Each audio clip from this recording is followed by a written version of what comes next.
Okay, welcome back for episode 4. I'm back in the studio this week, getting ready for some gigs starting tonight. Let's talk about what happened last week and what I took away from it looking forward.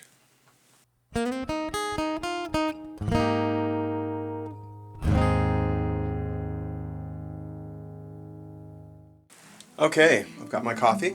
Hopefully this keeps my hands busy so I'm not rubbing my hands and getting it all over the microphone. I've done that a few times. And I want to talk a little bit about last week. So, as mentioned and kind of teased in the last video, I was playing music in Los Altos. That was the second of 4 gigs that week. The first was on Wednesday at Mood's Wine Bar, which is a wine bar in California Avenue, a place I played a bunch of times before, got to work on some material. On Friday, it was a band we're calling Hot, Sweet, and Sandy. Now, that is a trio version of, and a replacement with me replacing another band member of a band that I used to be in called Red Hot and the Saltines. So, Red Hot and the Saltines is a 6-piece. I used to be the lead guitarist in the band, and they had the opportunity to play a smaller sound version of their band at the first Friday in Los Altos. And normally it's Hot, Sweet, and Salty. Hot is the salty, I'm the sandy. And this was an opportunity for me to try to use looping in the context of a band, which is something that I'm trying to kind of develop as a skill. When I'm looping solo, I have to kind of think about the arrangements in a very linear fashion. Either I'm starting with an easy chord progression and adding drums, or starting with drums and going from there, or just using drums. In the trio, you have more options. You can let another instrumentalist to take the lead and just build drums underneath them, kind of like magically they're drums now. There's a bunch of tricks that I'm kind of like experimenting with. I've seen other bands do, and it's something that for me was a great opportunity to try some new skills. And also try to mix, again, per the video a couple times ago where I was having issues getting Todd and me mixed right. I was trying to solve those problems for the trio, and while the monitoring worked out great, the main mix was a little iffy, and we'll talk about that towards the end when we get to the tip. The next gig of the week was at a restaurant in Palo Alto called Mike's. Mike was doing a thank you for the local neighborhood where he had a free barbecue while food was still there. They ran out of food pretty well, so it was a well-attended event, and it was I had a nice little stage area, made some great networking, great for exposure. You can't pay rent with it, but it does actually help when you're building, if you can get it along with other things. And I actually got 2 private events booked because of the exposure, and hopefully more to come. But really thankful to Mike for having me there for like a big thank you party. It was a big event.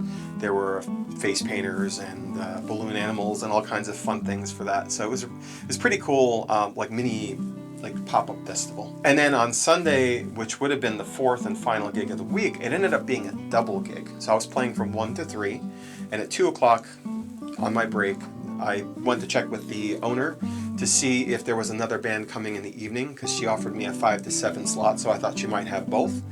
She said there wasn't anyone else, and there was a birthday party coming at 4. And so what I ended up doing was I said, did you want me to play a little more after I can take a break and then play at 4? And she said that would be fantastic.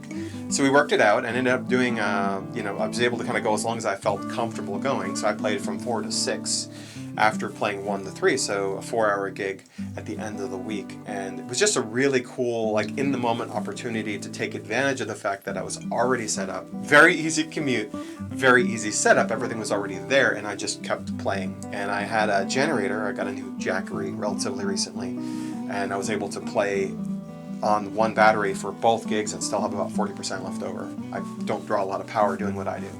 So that was the just a really cool bonus at the end of the week, and it actually helped me hit my financial goals for the week as well. Just something that I'm starting to kind of get more consistent about. The other great thing about that was that because I was checking to see how I felt physically, playing the guitar, singing, bouncing around, I'm not a spring chick anymore. Luckily, my voice felt great the whole time. I'd been dealing with a kind of mild vocal fatigue, waking up just feeling, I don't really want to sing today. Not to the point where it would stop me from performing, not the point of pain, but just feeling a little like I was working too hard. And so I did a couple things. One was I actually took advantage of one of David Shannon's videos, this little straw exercise. I'll link to the video, but basically you're like humming and making noise through a straw, so you're using very little air. And then I had a lesson with my voice teacher, who I haven't had a lesson with in a couple of years. It was kind of a tune-up lesson, and that was really fantastic for learning that I was apparently keeping a lot of tension in my lips. So it's probably working harder than I needed to. So I started kind of being conscious about that, changing the way I sing, putting a little intention. You've got so many things going on in your head when you're performing. You're singing, you're playing the guitar, remembering lyrics, building loops, whatever, interacting with the audience. But you still got to get the fundamentals right. And she commented that because I'm playing in different environments, I don't always hear myself very well, and that can cause some weird habits to creep in. You kind of like compensate for the thing that you're missing. So something to keep in mind, something to kind of keep working towards. Maybe someday something to consider in-ears for the consistency, but I haven't done that yet. But anyway, that was really nice, and I have a follow-up lesson with her next week. And yeah, vocally feeling pretty great right now, actually. But there was the one thing that didn't go as well as I wanted, and I've already kind of hinted at it, both at the title of the video and also the anecdote about how things went with Hot, Sweet, and Sandy, which is this idea of a check engine light. Now, for me, the check engine light wasn't an actual check engine light, obviously. It was, in my case, these headphones. Now, I use the headphones plugged into my mixer. I'll pan some video of that in a second so you can see what I've got going on here. And I use this to hear the main mix in my ears before I kind of set things up and turn on the PA. So I'm checking to make sure my guitar sounds right, make sure all my pedals are dialed in the way I want. Sometimes they get kind of nudged a bit in my travel case. And generally making sure that I have a good sound before I subject the audience to it. Also lets me build a loop that I use to do sound checking with.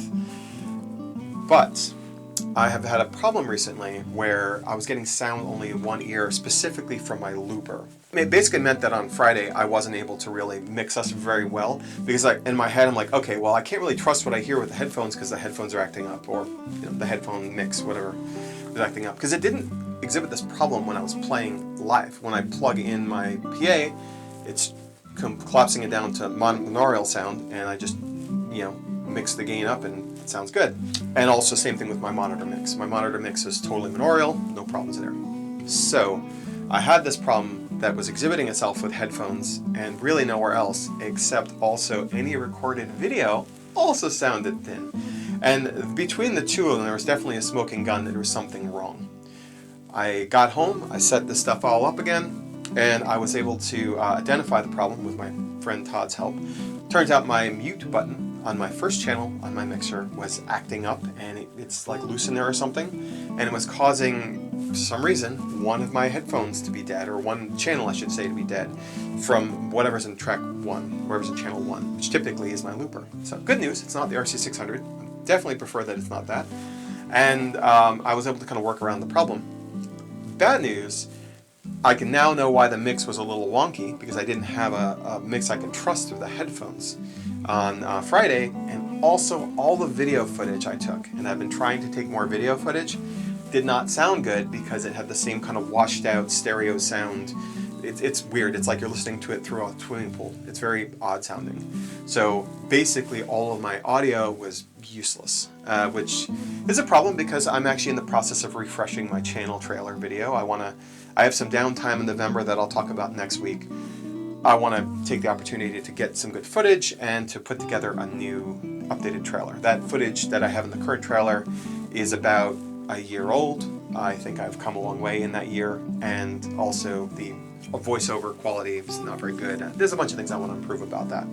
So I want to take the opportunity to improve that and get some fresh, clean, good sounding video coverage. So 2 different things were impacted by this, and it was all because I was ignoring, like, oh, well, I'll turn on the music, it sounds fine, whatever. This is not a problem for today. And I just wasn't returning to it tomorrow, with the result that I ended up missing out on some footage. I ended up missing out on a couple gigs that could have sounded better if I had a better setup using the headphones. So today and this weekend, hopefully that's all better and I'm able to get some good footage.